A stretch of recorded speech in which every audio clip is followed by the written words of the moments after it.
Pinalayas ako ng sarili kong asawa sa mismong gabi ng aming anibersaryo at ipinagpalit sa isang kabit na nag-aambisyon sa aking pwesto. Habang nagpapakasasa sila sa loob ng bahay na pinaghirapan ko, nakadapa ako sa putikan sa ilalim ng malakas na ulan, yakap ang nabubulok na baul na pamana ng aking lolo. Basura ka, tulad ng kahoy na yan. Ang huling sigaw ni Tonyo bago niya ibinalibag ang pinto. Ngunit hindi nila alam, isang lihim ang nakatago sa ilalim ng mga retaso na yayanig sa kanilang kamangmangan. Mula sa mga basag na piraso, muli akong babangon at titingnan natin kung handa na silang masunog sa sarili nilang kasakiman. Wala kang kwenta, Zirelia. Ang akala ko ay nakapangasawa ako ng ginto. Iyon pala ay inuuwi ko lang ang isang pirasong kahoy na walang silbi. Ang mga salitang yon ni Rodolfo, o mas kilala bilang Tonyo, ay bumasag sa katahimikan ng hapagkainan. Bago pa man siya magsalita, abala ako sa pag-aayos ng huling sandok ng kare-kare. Ang paborito niyang ulam. Nakahainin sa mesa ang pinakamagandang mantel na hinabi pa ng aking lola. Amoy na amoy sa buong bahay ang aroma ng mani at bagoong. Napilit kong niluto ng may pagmamahal dahil espesyal ang gabing ito. Ika-10 anibersaryo namin bilang mag-asawa at kasabay nito ang paggunita sa kamatayan ng aking lolo Severino. Ang buong akala ko, uuwi si Tonyo na may dalang ngiti o kahit isang simpleng bati man lang. Ngunit hindi siya nag-iisa nang pumasok sa aming tahanan. Kasunod niyang pumasok ang isang babaeng higit na mas bata sa akin. Ang balat ay makinis at puno ng buhay na tila hindi pa nadadapuan ng hirap. Ngunit ang dumurog sa aking puso ay ang kanyang tiyan na bahagyang nakaumbok, isang malinaw na tanda ng buhay na nabubuo sa loob. Ang buhay na ilang taon kong ipinagdasal, ngunit hindi ko kailanman naibigay kay Tonyo. Si Clarice, ang babaeng laman ng mga bulong-bulungan sa palengke, na pilit kong tinatakpan ng aking mga tenga. Ngayon, nakatayo siya sa loob ng aking pamamahay, nakakapit ng mahigpit sa braso ng aking asawa na parang siya ang tunay na may-ari. So ito pala ang bahay na sinasabi mo, honey? Mataray na puna ni Clarice habang pinapasadahan ng tingin ang mga antigong dingding na gawa sa nara. Medyo amoy luma at amoy kahoy. Kailangan nating palitan lahat ng ito ng salamin at bakal para maging moderno. Masyadong depressing ang ambience. Bago pa ako makasagot, narinig ko ang pamilyar na tunog ng baston na tumatama sa sahig. Pumasok si Doña Carmen, ang ina ni Tonyo, ang babaeng pinagsilbihan ko ng walang reklamo noong siya ay na-stroke, ang babaeng pinalitan ko ng lampin at pinakain ng lugaw. Sa wakas, Tonyo, ani Doña Carmen na hindi man lang tumitingin sa akin. Napagdesisyonan mo na ring itapon ng anay na umuubos sa yaman ng pamilya natin. Ilang taon tayong nagtiis sa baog na babaeng ito. Parang may bumara sa aking lalamunan. Gusto kong sumigaw. Gusto kong isumbat ang lahat ng sakripisyo ko, ang puhunan kong pawis sa workshop para mabayaran ang mga utang ni Tonyo sa sugal. Pero walang lumabas na boses. Ang tanging nagawa ko ay ang manginig ang mga kamay habang nakahawak sa sandok. Tonyo, anong ibig sabihin nito? Ang naitanong ko na lamang sa mahinang tinig. Anniversary natin ngayon. Nagluto ako ng, tumigil ka sa pag-iinarte mo, Zirelia. Sigaw ni Tonyo sabay hablot ng isang brown envelope mula sa kanyang bag at ibinalibag ito sa aking mukha. Nagkalat ang mga papel sa sahig. Huwag kang magmalinis. Alam ko na ang ginagawa mong pagnanakaw sa pondo ng furniture shop. Kalahating milyon, Zirelia. Saan mo dinala ang pera? Sa lalaki mo? Nanlaki ang aking mga mata. Ano? Wala akong kinukuha. Alam mong ikaw ang humahawak ng pera. Ikaw ang naglustay niyon sa... Isang malutong na sampal ang nagpatigil sa akin. Hindi galing kay Tonyo, kundi kay Doña Carmen. Huwag mong pagbibintangan ng anak ko. Ikaw na hampas lupa. Gigil na sigaw ng matanda. Ang kapal ng mukha mong magmalinis. Lumayas ka sa pamamahay na ito. Ngayon din, hindi na nila ako hinayaang magpaliwanag. Mabilis akong hinablot ni Tonyo sa braso. Ang mahigpit na pagkakahawak niya ay bumaon sa aking laman. Nagiiwan ng pasa. Ngunit mas masakit ang katotohanang ang mga kamay na ito na nangakong poprotekta sa akin sa harap ng altar ay siya ngayong nagtataboy sa akin palabas. Kinaladkad niya ako patungo sa pintuan. Ang ulan sa labas ay bumubuhos ng walang awa, kasabay ng dagundong ng kulog na tila nakikisama sa aking pagtangis. Tonyo, parang awa mo na. Gabi na, wala akong mapupuntahan. Pagmamakaawa ko, habang pilit akong kumakapit sa hamba ng pinto. Ang aking mga kuko ay kumayod sa kahoy. Nag-iiwan ng mga guhit, tila ayaw bumitaw ng bahay sa akin. Wala akong pakialam. Sigaw ni Tonyo at buong lakas akong itinulak palabas. Bumagsak ako sa maputik na lupa. Ang malamig na patak ng ulan ay agad na bumalot sa aking katawan. Humahalo sa mainit na luhang umaagos sa aking mga pisngi. Ang putik ay kumapit sa aking damit, sa aking buhok at sa aking dignidad. Sa may pintuan, nakatayo si Clarice. Nakangisi habang hinihimas ang kanyang tiyan. May nakita siya sa gilid ng pinto, ang lumang baul na gawa sa kahoy na akasya, ang nag-iisang pamana ni Lolo Severino na iniingatan ko. Yak!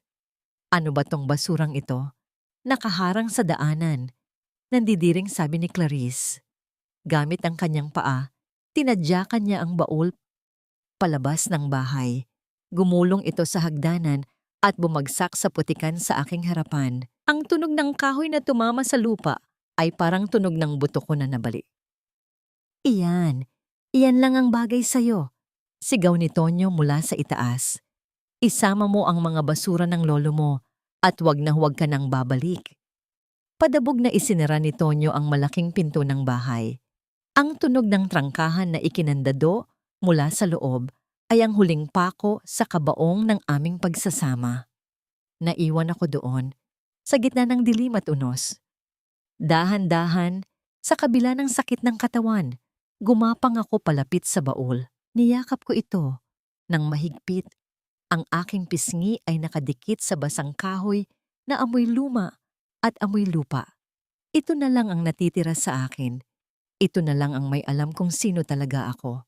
Sa ilalim ng malakas na ulan, habang ang kidlat ay gumuguhit sa kalangitan, tinanong ko ang sarili ko ng isang tanong na dudurog at bubuo sa akin sa mga susunod na araw. Kung ang kahoy ay nasusunog upang magbigay ng init at nabubulok upang maging pataba sa lupa, ano naman ang silbi ng isang pusong naging abo na sa labis na pagtitiis? Wala akong narinig na sagot, tanging ang hagupit ng hangin at ang tahimik na sumpa na namuo sa aking dibdib. Ang bahay ni Amadita ay hindi hamak na mas maliit kaysa sa mansyong kinalakhan ko. Ito ay isang simpleng paupahan sa gilid ng estero, kung saan ang dingding ay gawa sa pinagtagpi-tagping plywood at ang bubong ay yero na kinakalawang na. Ngunit sa gabing ito, ang masikip na espasyong yon ay tila mas malawak at mas mainit kaysa sa anumang palasyo. Basang sisiw akong dumating sa kanyang pintuan. Nanginginig ang aking mga labi at namumutla ang balat habang ang putik ay natuyo na sa aking mga binti. Halos mahulog ang panga ni Amadita nang buksan niya ang pinto at makita ang kalunos-lunos kong kalagayan. Agad niya akong hinila papasok at binalot ng makapal na kumot habang ang bibig niya ay walang tigil sa pagmumura kay Tonyo at sa pamilya nito. Diyos ko, Zir, ano ang ginawa nila sa'yo? Ang nanginginig na tanong ni Amadita habang nagpapakulo ng tubig. Mga walang hiya. Hayaan mo. Bukas na bukas, susugurin ko sila. Hindi ako sumagot. Ang isip ko ay lutang pa rin. Nakapakong nakatingin sa lumang baul na nailigtas ko. Ipinatong ko ito sa gitna ng maliit na sala. Kumuha ako ng basahan. At imbes na ang sarili ko ang asikasuhin, nagsimula akong punasan ng putik na kumapit sa mga ukit ng kahoy. Zir, ano ka ba? Magpalit ka na ng damit, magkakasakit ka niyan. Saway ni Amadita. Umiling lang ako. Hindi, Ditang. Ito na lang ang meron ako. Ito na lang ang hindi ako itinataboy. Sa bawat haplos ng basahan sa kahoy na akasya, naramdaman ko ang pamilyar na tekstura na minsan nang naging palaruan ng aking kabataan. Naalala ko ang mga kamay ni Lolo Severino habang nilililok ito. Sabi niya, ang kahoy ay may memorya. Naaalala nito ang init ng araw at ang lamig ng ulan. Kung totoo iyon, marahil ay ramdam din ng baul na ito ang bigat ng aking puso. Habang masusing nililinisan ko ang ilalim na bahagi ng baul, napansin ko ang isang kakaibang bitak sa pagitan ng mga tabla. Hindi ito basta sira lang dahil sa pagkakabagsak. Nang idiin ko ang aking daliri, naramdaman ko ang bahagyang pag-uga ng kahoy. Kakaiba ang tunog nito nang mahagip ng aking kuko. Isang tunog na nagpapahiwatig na may hungkag na espasyo sa ilalim. Biglang bumalik sa aking alaala ang isang laro namin ni Lolo noong bata pa ako. Doble fondo. Ang sining ng pagtatago ng yaman sa ilalim ng karaniwang bagay. Dahan-dahan, gamit ang isang lumang kutsilyo mula sa kusina ni Amadita, sinungkit ko ang gilid ng tabla. Bumigay ito. Napasinghap si Amadita na nakadungaw sa aking likuran. Sa ilalim ng inaakala naming solidong kahoy, may isang lihim na kompartimento. Hindi ito puno ng ginto o alahas na gaya ng sa mga pelikula. Ang laman nito ay mga lumang papel na naninilaw na sa tagal ng panahon, mga rolyo ng blueprint at isang maliit na kahot na yari sa nara. Nanginginig ang aking mga kamay nang kunin ko ang isang nakatuping papel sa ibabaw. Agad na humalimuyak ang pamilyar na amoy. Amoy ng tabako at varnish. Ang amoy ni Lolo. Binuksan ko ang liham. Ang sulat kamay ay maganda at pulido. Parang mga ukit sa kahoy. Sa aking pinakamamahal na Zirelia, alam kong sa oras na mabasa mo ito, wala na ako. At marahil ay nasa gitna ka ng matinding unos. Ang mga tao sa paligid mo ay marahil bulag sa iyong tunay na halaga. Tulad ng pagtingin nila sa mga ritasong kahoy bilang basura. Huwag kang maniwala sa kanila. Ang tunay na obra maestra ay hindi nasisira ng ulan. Ang pinakamataas na uri ng sining ay ang pagbuo ng isang bagay na maganda mula sa mga bagay na itinapon na ng iba. Ang mga papel na kasama nito ay hindi simpleng mga guhit. Ito ang mga disenyo ng mga nawawalang altar at muebles ng mga lumang simbahan sa Ilocos na matagal ko nang pinag-aaralan. Ito ang iyong pamana. Hindi salapi na mauubos, kundi karunungan na magbibigay sa iyo ng pakpak. Kung hindi mo na kaya, hanapin mo siya. Hanapin mo si BQ. Siya lang ang nakakaalam ng sikreto ng aking mga kamay. Bumagsak ang aking mga luha sa papel, humahalo sa tinta ng nakaraan. Sa unang pagkakataon ngayong gabi, hindi ako umiyak dahil sa sakit, kundi dahil sa pagmamahal. Sa gitna ng aking pagkadurog, may isang tao na naniwala sa akin bago pa man ako isinilang. BQ? Tanong ni Amadita habang binabasa ang inisyal sa dulo ng sulat. Sino yon? Binuksan ko ang isa sa mga blueprint. Sa ibabang bahagi, may nakasulat na maliit na pangalan sa tabi ng pirma ni Lolo. Isang pangalan na matagal ko nang hindi naririnig. Isang alamat sa mga kwento ng matatandang karpintero sa Vigan. Basilio Quintero. Isang pag-asa ang sumilay sa aking dibdib. Kasing liit ng mitya ng kandila, ngunit sapat na para itaboy ang dilim. Hahanapin ko siya. Bubuo ako ulit. Ngunit bago pa man ako makahinga ng maluwag, isang malakas at marahas na kalampag sa pinto ang yumanig sa buong bahay. Nagkatinginan kami ni Amadita. Ang takot ay agad na pumalit sa pag-asa. Muling dumagundong ang pinto. Tila may gustong sumira nito mula sa labas. Hindi ito katok ng isang kaibigan. Ito ay katok ng panganib. Boses ba iyon ni Tonyo na bumalik para bawiin ang huling bagay na mayroon ako? O ang mga pinagkakautangan niya na ngayon ay ako naman ang sisingilin? Mahigpit kong niyakap ang mga papel sa aking dibdib habang dahan-dahang lumalapit si Amadita sa pinto. Hawak ang walis tambo bilang sandata. Sino yan? Sigaw ni Amadita. Ang boses niya ay nanginginig, ngunit pinipilit na maging matapang. Walang sumagot. Sa halip, ang pintong gawa sa manipis na kahoy ay tila maghihiwalay na sa lakas ng pagtulak mula sa labas. Tumayo ako. Hawak ang sulat ni Lolo na parang isang kalasag. Kung si Tonyo man ito, hindi na ako papayag na apihin niya ako muli. Dahan-dahang binuksan ni Amadita ang trangkahan. Hindi si Tonyo ang bumungad sa amin. Hindi rin ang mga sindikato. Isang matandang lalaki na may daladalang sobre at mukhang pagod na pagod ang nakatayo roon. Hingal na hingal at basang-basa rin sa ulan. Pasensya na. Wika ng matanda, boses na paos. Ako ang may-ari ng bahay na ito. Kailangan ko na ang bayad sa upa ngayong gabi. Kung hindi, kailangan nyo nang lumabas. Napayo ko si Amadita. Alam kong wala na siyang natitirang pera. Ang lahat ng naipon niya ay nagastos niya noong nakaraang buwan. Para sa pagkukumpuni ng bubong, ang realidad ng kahirapan ay tila isang malamig na kamay na pilit humahawak sa aming mga leeg. Manong, bukas na lang po pangako. Pakiusap ni Amadita. Hindi maaari. Marami ang naghihintay na makaupa rito. Sagot ng matanda bago tuluyang umalis. Naiwan kaming nakatayo sa gitna ng sala. Tiningnan ko ang mga blueprint na nakalatag sa sahig. Ito ang yaman ko. Ang mga disenyo ni Lolo Severino na matagal nang nalimot ng mundo. Sa mga disenyong ito, nakita ko ang pangalan ni Basilio Quintero. Kung totoo ang sinabi ni Lolo, si Basilio ang tanging susi para maibenta o magamit ang mga ito ng tama. Kinabukasan, sa kabila ng pagod at panghihina, naglakad ako patungo sa kabilang dulo ng bayan. Dito matatagpuan ang isang lumang simbahan na ayon sa mga sabi-sabi ay ipinapagawa, ngunit hindi natatapos dahil sa kakulangan ng arkitekto na marunong magrestaura ng mga antigong kahoy.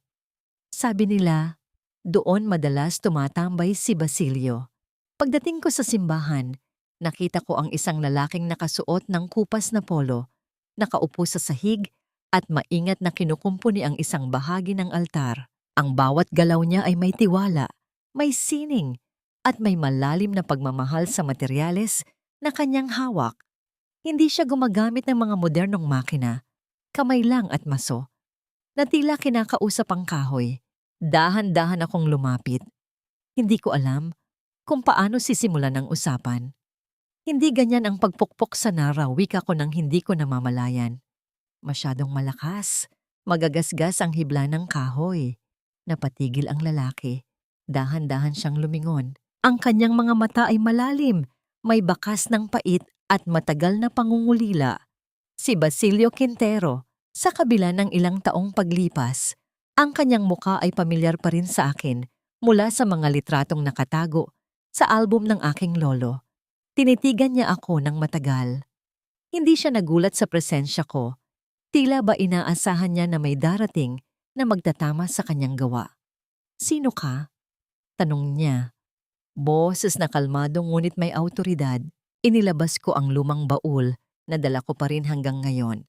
Nang makita niya ang ukit sa gilid ng baul, tila may isang bagay na nagbago sa kanyang ekspresyon. Ang kanyang mga mata, na kanina ay malamig, ay unti-unting lumambot. Gawa ito ni Don Severino. Wika niya, hindi bilang isang tanong, kundi isang pagkilala. Ako ang kanyang apo. Sagot ko, at naramdaman ko ang pagtulo ng isang luha. At may dala akong mensahe para sa iyo. Inabot ko sa kanya ang blueprint at ang liham ni Lolo. Binasa niya ito ng tahimik. Sa bawat talata na kanyang binabasa, nakikita ko ang pagbabago sa kanyang anyo. Ang matayog na arkitekto na tila walang pakialam sa mundo ay nagpakita ng kahinaan. Matagal ko nang hinahanap ang disenyong ito, bulong niya. Akala ko ay tuluyan na itong nawala noong pumanaw siya. Tiningnan niya ang aking mga kamay na may mga sugat at kalyo Mula sa pagtatrabaho sa Zoom, hindi niya hinawakan ang aking mukha. Ngunit ang kanyang tingin ay sapat na para sabihin sa akin na nakikita niya ang bawat hapdi na aking dinanas. "Bakit ka nandito, Zirelia?" Tanong niya. "Wala na akong balikan." Sagot ko. "Gusto kong buhayin ang Hernandez sign. Gusto kong ipakita sa kanila na ang mga bagay na itinuring nilang basura ay may halaga." Sandaling tumahimik si Basilio. Tiningnan niya ang altar na kanyang ginagawa, ang mga bahaging sira na pilit niyang binubuo. Ang restorasyon ay hindi lang tungkol sa pag-aayos ng sira, wika niya habang tumayo, at inabot ang kanyang kamay sa akin upang tulungan akong makatayo. Ito ay tungkol sa pagtanggap na may mga bahagi ng nakaraan na hindi na maibabalik, ngunit maaari nating gamitin para makabuo ng mas matibay na pundasyon. Sa sandaling iyon, hindi ko naramdaman ang gutom o ang lamig ng ulan na nanunuot sa aking mga damit. Naramdaman ko ang simula ng isang bagay na mas malalim pa sa paggawa ng furniture. "Tutulungan kita," pangako niya. "Ngunit huwag kang umasang magiging madali ito. Ang Hernandez sign ay hindi lang dapat isang pangalan. Dapat itong maging isang pahayag." Habang palabas kami ng simbahan, hindi ko inasahan ang susunod na mangyayari. Isang grupo ng mga lalaking may hawak na mga kasulatan ang humarang sa aming daraanan. Ang mga tagasingil ng upa, kasama ang isang abogado na mukhang kilala ko. "Zirelia Valmores?" tanong ng abogado. Ipinapaabot ni Ginoong Tonyo Barameda ang isang kasong sibil para sa paglabag sa kasunduan sa negosyo. "Kailangan ninyong humarap sa korte sa loob ng 3 araw." Ang mundo ko ay tila muling guguho, ngunit sa tabi ko, naramdaman ko ang matibay na presensya ni Basilio. Hindi siya gumalaw, ngunit ang kanyang aura ay sapat na para hindi ako matakot. Ang 3 araw na palugit ng korte ay parang isang habambuhay sa loob ng maliit na bodega na hiniram namin sa isang kakilala ni Basilio. Nagsimula ang laban. Ang lugar ay amoy amag at puno ng sapot ng gagamba. Ngunit para sa amin, ito ay isang blankong canvas. Ang Hernandez sign ay hindi lamang pag-aayos ng sirang gamit. Paliwanag ni Basilio habang iginuguhit ang layout ng aming bagong pagawaan sa isang pirasong plywood. Ito ay pagbabalik ng dangal sa bawat piraso ng kahoy na nilapastangan ng panahon at ng mga taong hindi marunong humalaga. Hindi kami natutulog.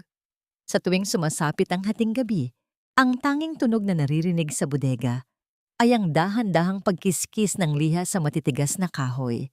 Ang bawat hagod ay tila pagtatanggal sa mga alaala ng aking nakaraang buhay kasama si Tonyo. Mga alaala ng pagtataksil, ng pangaalipusta, at ng pagsasara ng pinto sa aking mukha. Isang gabi, habang abala ako sa pag-ukit ng isang detalyadong disenyo sa isang upuan, hindi ko namalayan na bumigat na ang aking mga talukap. Ang pagod ay tila isang mabigat na kumot na bumalot sa aking buong pagkatao. Naramdaman ko ang aking ulo na dahan-dahang bumagsak hanggang sa dumampi ito sa malamig na ibabaw ng lamesang kahoy. Hindi ko alam kung ilang oras ang lumipas. Nang magising ako, naramdaman ko ang isang mainit at mabigat na tela na nakabalot sa aking mga balikat. Amoy ng sariwang lagari at kape. Dahan-dahan akong nagmulat ng mata. Nakita ko si Basilio sa kabilang dulo ng lamesa, nakaupo sa isang silya at nakatingin sa blueprint. Ang liwanag ng isang maliit na bumbilya ay nagbibigay ng gintong kulay sa kanyang mukha. Nang mapansin niyang gumalaw ako, agad siyang lumingon. Sa sandaling iyon, ang aming mga mata ay nagtagpo. Hindi ito ang uri ng pagtingin na puno ng pagnanasa, kundi isang tingin na puno ng pag-unawa. Tiningnan niya ako ng matagal, tila binabasa ang bawat pagod na nakatatak sa aking mukha. "Masyado mong pinupuwersa ang sarili mo, Zirelia," wika niya. Ang kanyang boses ay malambot, malayo sa boses ng arkitektong nag-uutos sa mga trabahador. "Kailangan nating matapos ito bago ang pagdinig sa korte." Sagot ko, pilit na itinatayo ang aking katawan. Hindi ko pwedeng hayaang manalo si Tonyo dahil lang sa wala tayong maipakita. Lumapit siya sa akin. Hindi siya nagsalita. Kinuha lang niya ang liha na hawak ko at dahan-dahang pinunasan ang mga alikabok ng kahoy na kumapit sa aking mga palad. Ang bawat paghaplos ng kanyang mga daliri sa aking mga kalyo ay tila isang gamot sa sugat na matagal nang nakabukas. Ang sining ay hindi nagmamadali, bulong niya. At ang hustisya, kahit gaano kabagal, ay darating din. Huwag mong hayaang ang takot mo kay Tonyo ang magdikta ng bilis ng iyong paglikha. Sa gitna ng katahimikan ng bodega, naramdaman ko ang isang kakaibang init sa aking dibdib. Iyon ay kilig. Ngunit higit pa roon, iyon ay ang pakiramdam na sa wakas, may isang tao na nakakakita sa aking halaga, hindi bilang isang asawa o isang katulong, kundi bilang isang kapwa artisano. Kinabukasan, ang aming unang kliyente ay dumating. Isang matandang donya mula sa isang kilalang pamilya sa Vigan na may dalang isang rebulto ni San Miguel Arcangel na halos maging abo na dahil sa sunog. Sinabihan ako ng lahat na itapon na ito. Wika ng donya habang nanginginig ang boses. Sabi nila, wala nang pag-asa ang kahoy na ito. Ngunit narinig ko ang tungkol sa inyong gawa. Kinuha ni Basilio ang rebulto. Tiningnan niya ito ng may paggalang. Hindi po ito basura, Donya. Ang bawat uling na nakikita ninyo ay isang patunay na ang kahoy na ito ay lumaban sa apoy. Ang kailangan lang natin ay linisin ang bakas ng trahedya at ipakita ang tibay nito sa ilalim. Sa loob ng 2 linggo, kami ni Basilio ay nagtrabaho ng magkasama. Minsan, habang nag-aabot kami ng mga kasangkapan, nagtatama ang aming mga kamay. Sa tuwing mangyayari iyon, isang kuryente ang dumadaloy sa aking katawan na hindi ko maipaliwanag. Nang matapos ang rebulto, ang donya ay umiyak sa galak. Ang rebulto ay hindi lang naayos. Ito ay tila muling nabuhay. Ang bawat detalye ng ukit ay mas lalong naging malinaw. Tila isang bagong simula. Nang umalis ang donya, iniwan niya ang bayad na higit pa sa inaasahan namin. Sapat na yon para bayaran ang upa at pambili ng mga bagong kagamitan. Ngunit ang tagumpay na ito ay naging mitya ng panibagong panganib. Isang sikat na magazine ang naglathala ng litrato ng aming gawa at inilagay ang pangalan ni Zyrelia Valmores bilang ang misteryosang reyna ng wood restoration. Habang nakaupo ako sa tapat ng aming siyong, binabasa ko ang artikulo. Isang anino ang biglang tumakip sa liwanag. Pagtingala ko, nakita ko si Tonyo, nakasuot ng mamahaling suit. Ngunit ang kanyang mukha ay puno ng matinding puot at kasakiman. Nakatitig siya sa magazine na hawak ko at sa kanyang mga mata. Alam kong hindi lang negosyo ang habol niya. Gusto niya akong durugin ng tuluyan. Hindi mapakali si Tonyo sa loob ng kanyang opisina. Sa ibabaw ng kanyang mesa ay nakabukas ang isang sikat na lifestyle magazine. Ang nakalimbag na litrato ay hindi ang kanyang mukha o ang kanyang mga bigong proyekto sa lupa. Iyon ay isang larawan ni Zyrelia, tila isang reyna na nakatayo sa gitna ng kanyang siyong. Ang kanyang mga kamay ay maruming kahoy, ngunit ang kanyang mga mata ay nagniningning sa katapangan. Reyna, sarkastikong tawa ni Tonyo. Anong alam ng babaeng yun sa tunay na negosyo? Sa labas ng pinto, narinig niya ang malakas na pagtatalo. Si Clarice, ang kanyang kabit, ay kasalukuyang nakikipagsigawan sa kanilang sekretarya. Ang boses nito ay matinis at punong-puno ng pagkadiri sa sariling paligid. Ayoko ng upuan na yan. Ang gaspang. Palitan niyo yan ng yari sa salamin at bakal. Mukha itong bahay ng mga taong hindi marunong sumabay sa panahon. Sigaw ni Clarice. Nang pumasok ito sa loob ng opisina ni Tonyo, ang mukha nito ay hindi na ang maamong mukha na nakilala niya noon. Ito ay mukha ng isang babaeng puno ng pagkadismaya. Tonyo, kailan mo ba ibibigay ang budget para sa renovation ng bahay? Sinasabi ko sa'yo, hindi na ako titira sa bahay na yan Kung hindi mo papalitan ang lahat ng lumang kasangkapan, nakakasuka ang amoy ng kahoy. Clarice, makinig ka. Sigaw ni Tonyo.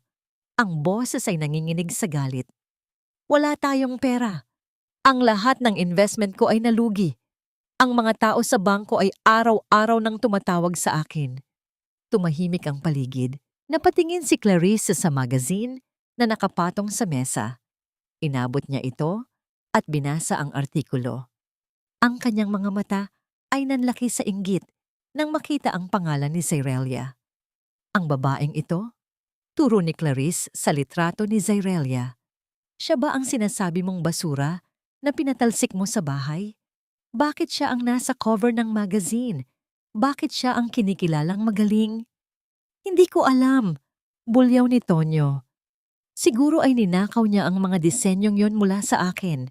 Ang lahat ng ari-arian niya ngayon ay dapat sa akin. Sa isang sulok ng bahay si Doña Carmen ay nakikinig. Ang matanda, na dati ay laging kampi kay Tonyo, ay unti-unti na ring nagigising sa realidad na ang kanilang yaman ay nauubos na. Pumasok siya sa silid. Ang kanyang boses ay puno ng pait. Tonyo, kung ang babaeng iyon, ang may hawak ng mga disenyong ginto na sinasabi mo, bakit mo siya pinakawalan? Tanong ni Doña Carmen. Dapat ay ginamit mo siya. Ngayon, heto tayo. Nabaon sa utang habang siya ay sumisikat. Ang talino mo, anak, ay nagdala sa atin sa hukay. Tumahimik ka, inay! Bulyaw ni Tonyo. Ngunit sa gitna ng kanilang pagtatalo, isang tawag ang pumasok sa kanyang telepono. Ang boses sa kabilang linya ay malamig at puno ng banta. Iyon ang sindikatong nagpautang sa kanya para sa mga bigong transaksyon sa lupa. Barameda, hanggang bukas na lang ang palugit. Kung wala ang bayad, hindi na lang pera ang kukunin namin sa'yo. Pagkababa ng telepono, nakaramdam ng kakatwang lamig si Tonyo. Tiningnan niya ang kanyang mga kamay na dati ay puro pera ang hinahawakan, ngunit ngayon ay tila wala ng halaga. Tumingin siya sa kanyang paligid. Ang mga mamahaling gamit na pinilit nilang ipagmalaki ay unti-unti nang binabawi ng mga kolektor. Ang bawat sulok ng bahay ay tila humihingi ng solusyon na hindi niya kayang ibigay. Ang kanyang mata ay bumalik sa magazine. Tiningnan niya ang bahagi kung saan nakalagay ang lokasyon ng bagong siyong ni Zairelia. Isang masamang plano ang nagsimulang mabuo sa kanyang isip. Kung hindi ko siya kayang ibagsak sa korte, ibabagsak ko siya sa paraang hindi na niya muling makakaahon. Kinuha niya ang kanyang susi ng sasakyan at nagmadaling lumabas, hindi na pinansin ang mga sigaw ni Clarice at ang mga sumpa ni Doña Carmen. Ang kanyang pagmamaneho ay mabilis, tila hinahabol ng sarili niyang multo. Samantala, sa bodega, hindi alam ni Zairelia na ang bagyo ay hindi pa natatapos. Siya ay abala sa pag-aayos ng huling detalye para sa darating na Vegan Heritage Gala, kung saan siya ang inimbitahang magpakita ng mga obra ng Hernan Design. Habang naglilinis ng mga dumi sa sahig, may isang kakaibang pakiramdam na dumapo sa kanyang balikat. Tumingin siya sa bintana at sa malayo, nakita niya ang isang sasakyan na nakatigil sa dilim. Ang ilaw nito ay nakatutok sa kanilang siyong. Isang anino ang lumabas mula sa sasakyan at nagsimulang maglakad patungo sa kanilang pintuan. Hindi man niya makita ang mukha, alam niya sa kanyang puso ang lalaking iyon. Ang lalaking sumira ng kanyang buhay. At ngayon, ang lalaking determinadong tapusin ang kanyang pagbangon. Ang pinto ng bodega ay dahan-dahang bumukas. Hindi kumatok. Hindi man lang nag-atubiling pumasok. Si Tonyo, na nakasuot ng mamahaling Amerikana na tila pilit itinatago ang dumi ng kanyang pagkatao, ay humakbang sa gitna ng aming sirong. Ang bawat yapak niya sa sahig na gawa sa lumang kahoy ay naglalabas ng tunog ng pagkairita sa aking pandinig. Napatigil ako sa paglilinis ng mga kagamitan. Tumingin ako sa kanya, hindi na may takot sa aking mga mata, kundi may pagkadismaya. Ano ang ginagawa mo rito, Tonyo? Tanong ko. Ang aking boses ay matatag. Hindi na nanginginig tulad ng dati nung ako ay pinapalayas niya sa ilalim ng ulan. Ngumisi si Tonyo, isang ngising puno ng kasinungalingan. Binisita ko lang ang aking asawa. O dapat ko bang sabihin ang aking dating asawa na biglang naging mayaman? Napakagaling mong magtago, Zyrelia. Ang akala ko ay wala kang kwenta. Iyon pala ay may nakatagong ginto sa loob ng bulok mong baul. Lumapit siya sa isa sa mga upuang natapos namin ni Basilio. Hinaplos niya ang kahoy gamit ang kanyang mamahaling relo na tila binabastos niya ang bawat pagod na inilaan namin dito. Kung hindi dahil sa akin at sa bahay na ibinigay ko sa'yo, hindi mo mahahanap ang mga disenyong ito, wika niya. Ang lahat ng ito ay pagmamay-ari ko. Ang Hernan Design ay negosyo na itinayo gamit ang pera na dapat ay sa akin. May utang na loob ka sa akin, Zyrelia. At sa batas, ang lahat ng nakuha mo habang tayo ay mag-asawa ay akin pa rin. Humarap si Basilio mula sa kabilang panig ng silid. Ang kanyang presensya ay tila isang matibay na pader. Hindi mo pag-aari ang talento ni Zyrelia Barameda at lalong hindi mo pag-aari ang bawat patak ng pawis na nilaan niya rito. Tumawa si Tonyo, isang tunog na walang bahid ng katapatan. At sino ka naman? Ang lalaking kinakasama niya ngayon? Hindi ba't masakit sa mata, Zyrelia? Ang babaeng pinalayas ko dahil sa pagnanakaw, ngayon ay sumasama sa ibang lalaki? Nasaktan ako. Ngunit hindi na ako natinag. Lumapit ako sa kanya. Sapat ang lapit para makita ko ang bawat detalye ng kanyang mukha, ang pagkapagod, ang pait, at ang inggit na bumabalot sa kanya. Nagnakaw? Tanong ko. Kailanman ay hindi ako nagnakaw, Tonyo. Ang tanging ninakaw ko ay ang sarili kong dignidad mula sa pagkakakulong sa isang taong tulad mo. Ang Hernan Design ay binuo sa loob ng bodega, sa ilalim ng ilaw ng isang bumbilya, gamit ang mga kamay na hinahamak mo. Wala kang karapatan dito. At kung gusto mo ng gulo, handa akong harapin ka sa korte. Nagbago ang mukha ni Tonyo. Nawala ang nangisi at napalitan ng isang mapanganib na titig. Gulo? Iyan ang gusto mo? Sige, idedemanda kita sa pag-aari ng ari-arian na wala sa iyong pangalan. Sisiguraduhin kong sa susunod na pagkikita natin, ang siyong na ito ay magiging abo na lamang. Tinalikuran niya kami at naglakad palabas. Ngunit bago pa siya makalabas, huminto siya sa tapat ng pinto at tumingin sa akin ng huli. Akala mo ay malaya ka na? Hindi pa tayo tapos, Zyrelia. Nang makaalis siya, naramdaman ko ang aking tuhod na bahagyang nanghina. Ang tapang na aking ipinakita ay isang maskara lamang. Sa loob-loob ko, ang takot ay nagbabalik. Lumapit sa akin si Basilio at inabot ang aking kamay. Hindi niya tayo matatalo, bulong niya.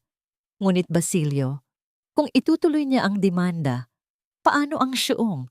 Paano ang mga kliyente natin? Hayaan mo siyang magdemanda, sagot ni Basilio. Ang katotohanan ay may sariling tinig. At sa pagkakataong ito, hindi lang ikaw ang mag-isa. Kasama mo ako. Sa sandaling iyon, ang takot ay napalitan ng isang matinding determinasyon. Tiningnan ko ang mga kasangkapan na aming ginawa. Ang mga ito ay saksi sa aming paghihirap. Kung gusto ni Tonyo ng laban, ibibigay ko sa kanya ang laban na hindi niya inaasahan.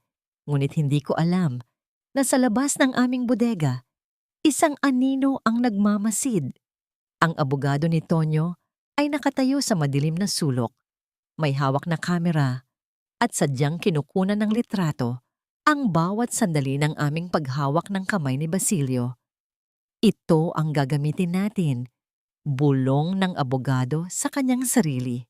Isang eskandalo ang sisira sa kanyang reputasyon bago pa man siya makapagsimula. Hindi ko alam na ang bawat hakbang na aming ginagawa ay minamanmanan at ang laban na akala ko ay tungkol sa negosyo ay magiging isang laban para sa aking pangalan at dangal.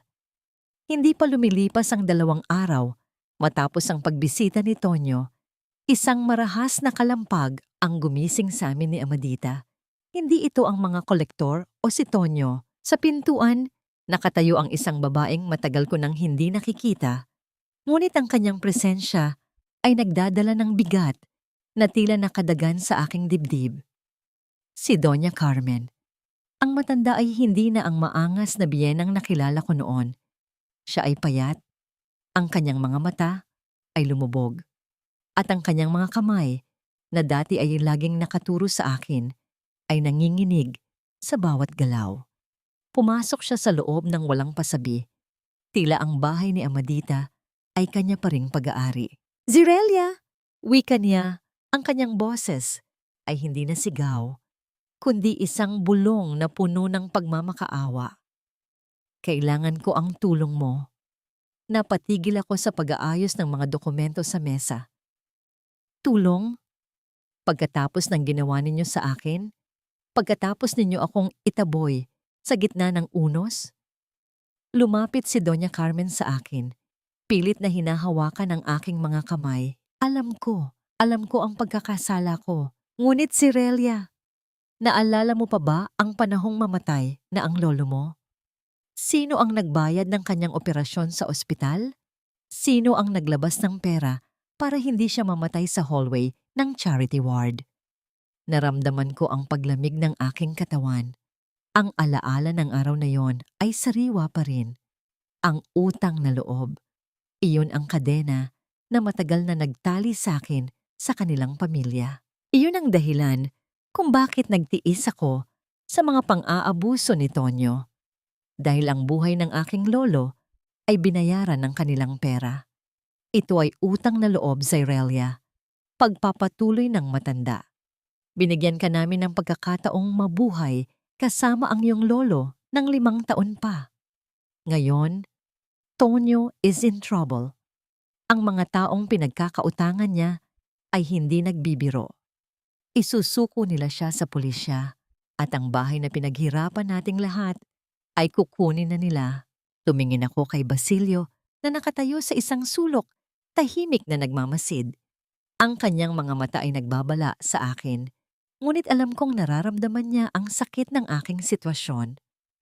"Ano ang gusto ninyong mangyari?" tanong ko.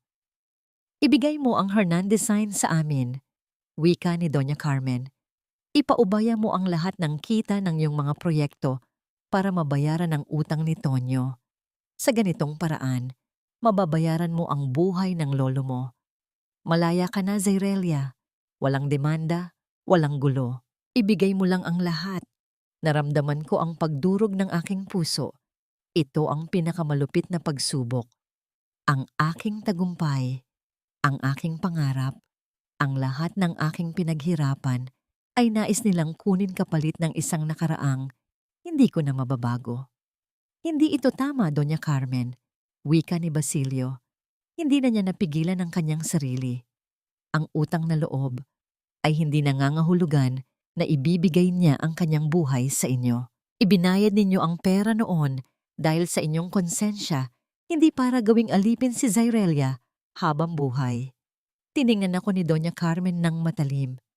"Huwag kang makialam, arkitekto. Ito ay usaping pamilya. Zirelia, ikaw ang magdesisyon.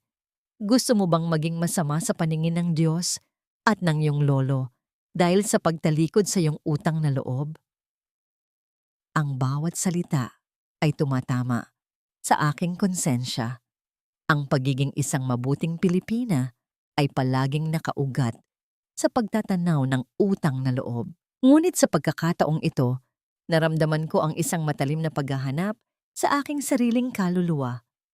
Ang lolo ko ba ay magiging masaya kung makita niya ako sa ganitong kalagayan? Hindi, ang sagot ko. Ang aking boses ay naging matatag, walang pag-aalinlangan. Ibinayad ninyo ang pera para sa operasyon at pinagsilbihan ko kayo ng 5 taon bilang kapalit. Ang bawat araw na inalagaan ko kayo, ang bawat araw na inalipusta ninyo ako, ay kabayaran na iyon. Wala na akong utang sa inyo, Doña Carmen. Nanlaki ang mga mata ng matanda. Walang hiya ka. Niloloko mo ang iyong sarili. Umalis na kayo. Wika ko. Dahil sa pagkakataong ito, hindi ko nahahayaang ang nakaraan ang magdikta ng aking hinaharap. Pag-alis ni Doña Carmen, ang bahay ay bumalik sa katahimikan. Ngunit ang bigat sa aking dibdib ay hindi pa nawawala. Paglabas ng matanda, nakita ko ang isang anino sa labas ng bintana. Isang lalaki na may hawak na kamera, ang mabilis na naglakad palayo. Alam ko ang ibig sabihin nito. Bukas, ang balitang ito ay magiging headline na naman na si Zyrelia Valmores ay isang babaeng walang utang na loob, isang anak na sinusuway ang magulang.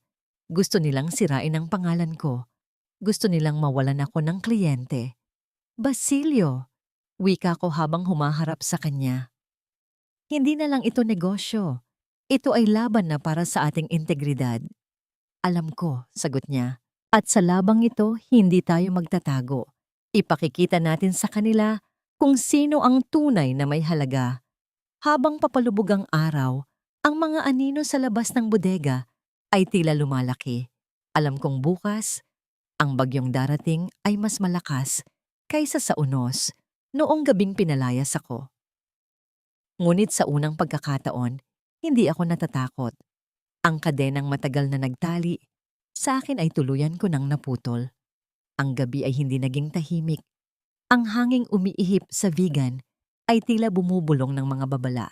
Pagkatapos ng pag-alis ni Doña Carmen, naramdaman ko ang isang matinding pangangailangan na bantayan ang bawat sulok ng aming bodega. Si Amadita, na puno ng kaba, ay pabalik-balik sa bintana. Tinitingnan ang anumang anino na gumagalaw sa labas. Zir, hindi mo ba nararamdaman? Tanong ni Amadita. Parang may mga mata na nakatitig sa atin mula sa dilim. Tumango lamang ako.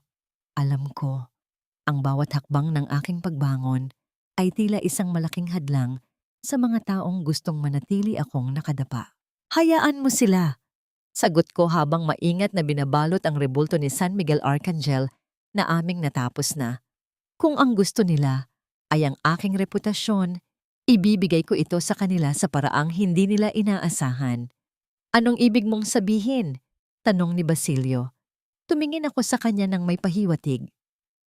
Hindi sila natatakot sa atin dahil iniisip nilang mahina tayo. Hayaan nating magtagumpay sila sa kanilang maliit na plano sa ngayon. Ang tunay na magnanakaw ay hindi yung kumukuha ng gamit, kundi yung magnanakaw ng tiwala at iyon ang ibabalik natin sa kanila. Sa kabilang panig ng lungsod, sa loob ng isang madilim at mamahaling opisina, nagtatawanan si Tonyo at ang kanyang abogado. Sa kanilang harap ay nakalatag ang mga litrato na kinunan kahapon. Mga litrato na sadyang ginawang malaswa ang anggulo upang magmukhang may namamagitan sa akin at kay Basilio, at mga dokumentong nagpapakita na ninakaw ko raw ang pera ng Hernan Design. Bukas, sa Vegan Heritage Gala, ilalabas natin ito, wika ng abogado. Sa harap ng lahat ng mga elite, sisirain natin ang kanyang kredibilidad. Kapag nawala ang kanyang mga kliyente, wala na siyang matatakbuhan, kundi tayo. Siguraduhin mong hindi niya ito makakalusutan. Ani Tonyo, ang kanyang mga mata ay nagniningning sa kasamaan. Gusto kong makita ang pagbagsak niya sa harap ng maraming tao. Hindi nila alam, habang nagpaplano sila ng pagkawasak ng aking pangalan, ako ay abala sa isang lihim na paghahanda. Hindi rebulto lamang ang aking dinala sa gala. May isang maliit na kahon na nakatago sa ilalim ng aking Filipiniana. Isang kahon na naglalaman ng mga orihinal na resibo, mga pirmadong dokumento ni Tonyo na nakuha ko noong kami ay nagsasama pa, at ang mga video footage mula sa mga nakatagong kamera sa bodega na kusang inilagay ni Basilio nang maramdaman niyang may nagmamatiyag sa amin. Sumapit ang umaga ng gala. Ang vegan ay puno ng mga turista at mga kilalang personalidad. Ang amoy ng kakanin at empanada ay humahalo sa bango ng mga mamahaling pabango. Ako ay nakasuot ng Filipiniana na tinahi ni Amadita. Simple, ngunit may dignidad na hindi kayang bilhin ng pera. Pagdating ko sa bulwagan, naramdaman ko ang mga bulungan. Nakita ko ang mga litratong ikinabit ng mga tauhan ni Tonyo sa mga dingding ng hall. Ang mga bisita ay nakatingin sa akin ng may paghusga. Ang bawat sulyap ay parang isang karayom na tumutusok sa aking balat. Ngunit nanatili akong matuwid. Kasabay ko si Basilio na ang bawat hakbang ay nagpapakita ng pagsuporta. Nakita ko si Tonyo sa dulo ng bulwagan. Nakangisi siya. Hawak niya ang mikropono, handang simulan ang kanyang palabas. Isang karangalan na makita kayong lahat. Simula ni Tonyo, ang kanyang boses ay puno ng huwad na paggalang. Ngunit bago tayo magpatuloy sa auction, meron akong dapat ipakita sa inyo tungkol sa artistang ipinagmamalaki ng ating lungsod. Nagsimulang tumugtog ang isang video sa malaking screen. Ipinapakita nito ang mga litrato namin ni Basilio, mga anggulong pinutol at binago para magmukhang kahina-hinala. Nagkaroon ng malakas na bulungan sa buong bulwagan. Nakita ko si Tonyo na tumingin sa akin. Ang kanyang mga mata ay nagsasabing, "Tapos na ang lahat para sa'yo, Zyrelia." Ngunit sa halip na matakot, dahan-dahan akong tumayo. May isang maliit na ngiti sa aking labi. Alam ko ang bawat galaw ng mga magnanakaw dahil sa loob ng 10 taon, nakatira ako kasama ang isa sa kanila. "Tapos na ang palabas mo, Tonyo." Bulong ko sa aking sarili habang humahakbang patungo sa entablado. Humahagalpak si Tonyo sa harap ng mga bisita habang ipinapakita ang mga malisyosong litrato sa malaking screen. Ang babaeng ito, si Zyrelia, ay hindi lang magnanakaw ng mga disenyo ng aking pamilya, kundi isang babaeng mababa ang moralidad na nakikipagtalik sa kanyang arkitekto para lang makakuha ng pera. Ang mga bulungan sa loob ng Vegan Heritage Gala ay naging isang malakas na ugong ng pandidiri. Nakita ko ang mga mayayaman at makapangyarihang personalidad na nakatingin sa akin ng may paghusga.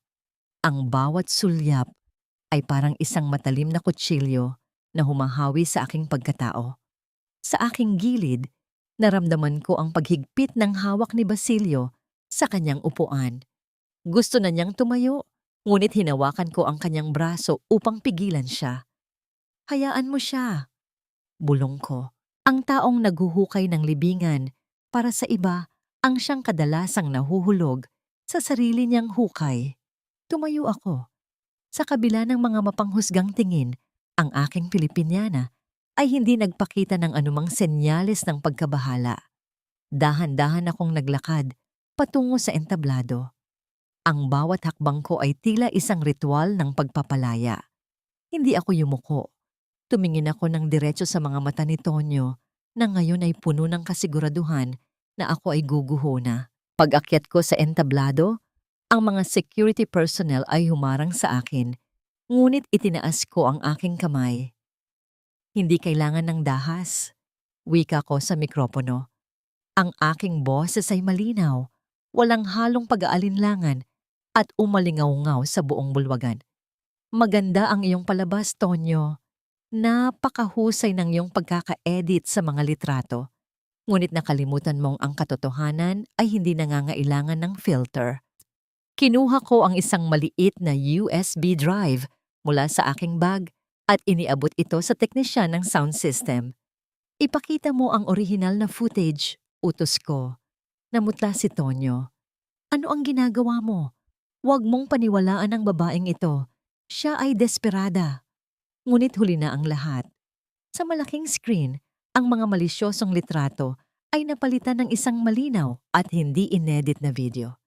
Ipinakita nito ang eksaktong gabi kung saan kinunan ang mga litrato. Sa video, makikita si Basilio na tumutulong sa akin sa pag-aayos ng mga mabibigat na gamit at makikita ang mga abogado ni Tonyo na nagtatago sa labas ng bodega habang kinukunan kami ng litrato sa mga anggulong nakakapanlin lang.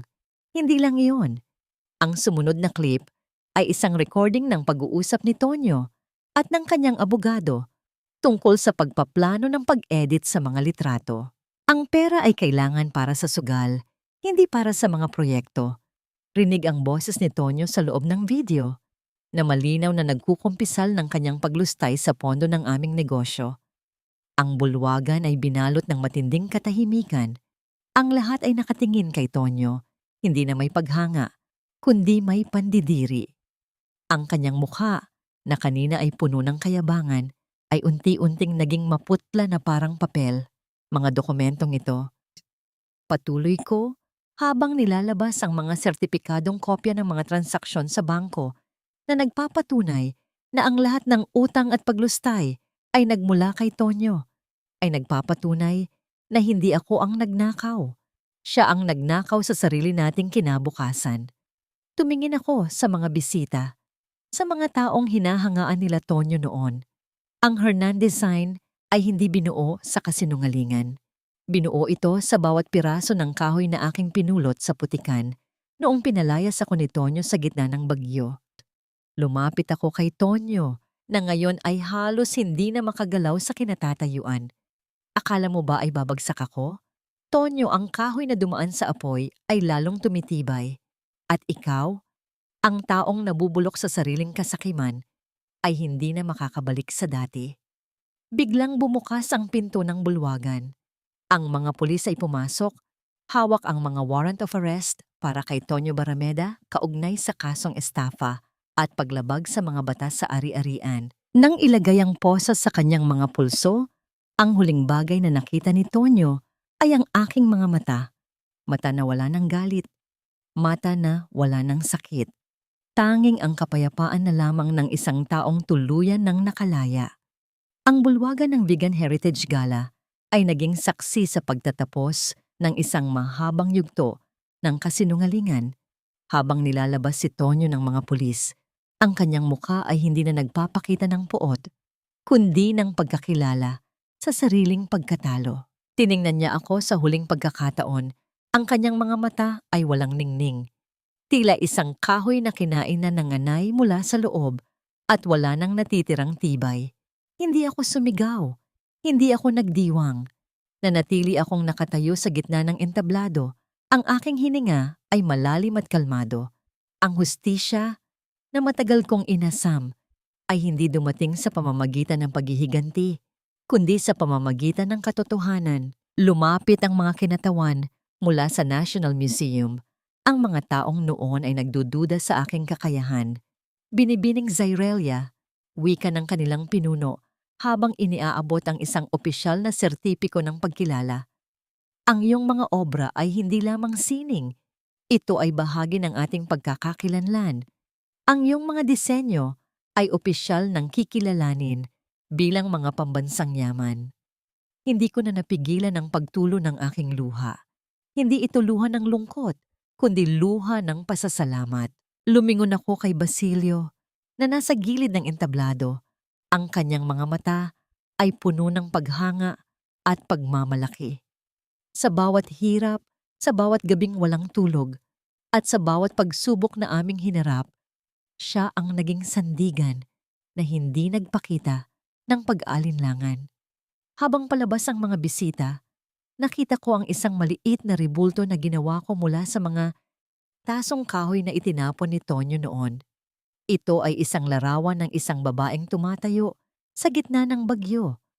Hawak ang isang maliit na ilawan. Nilapitan ko si Doña Carmen na nakaupo sa isang silya sa labas ng bulwagan. Ang kanyang mga mata ay basang-basa ng luha. Wala nang natira sa kanya. Ang kanilang bahay ay nakumpiska na ng bangko at ang kanyang anak ay nasa loob na ng rehas. Bakit mo ginawa ito, Zyrelia? Tanong niya sa isang mahinang boses. Bakit mo kami tinulungan noon sa pag-aalaga kung alam mo namang kukunin mo rin ang lahat ng ito sa huli?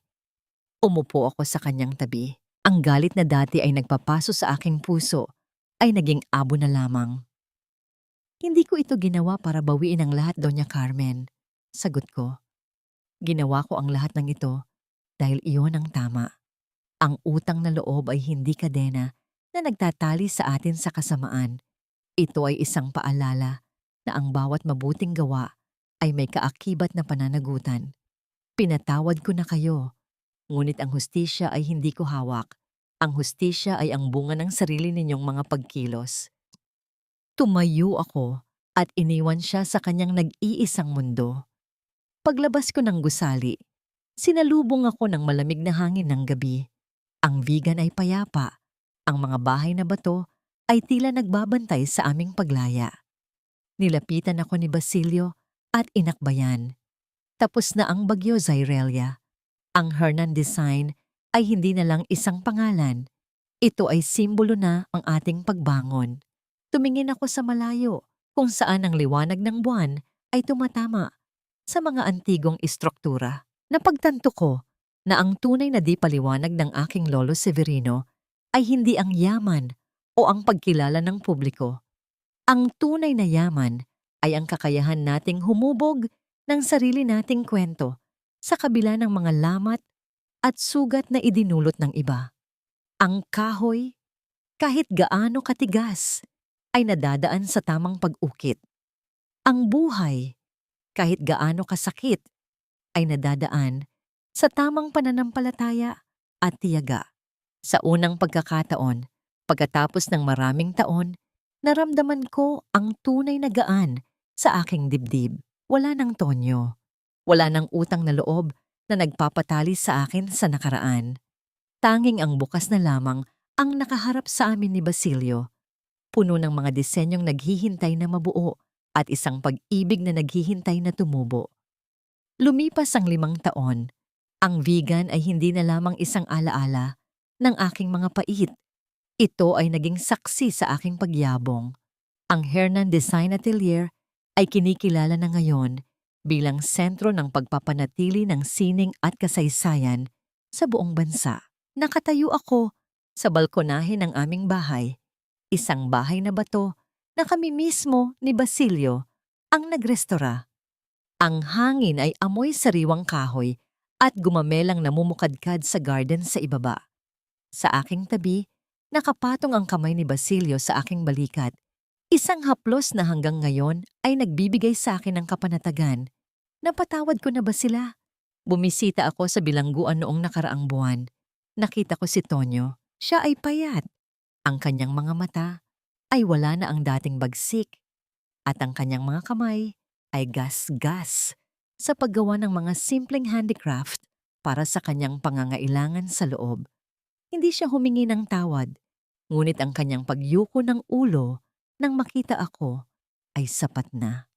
Sa sandaling iyon, ang galit na matagal kong kinalinga sa aking dibdib ay tuluyang naglaho.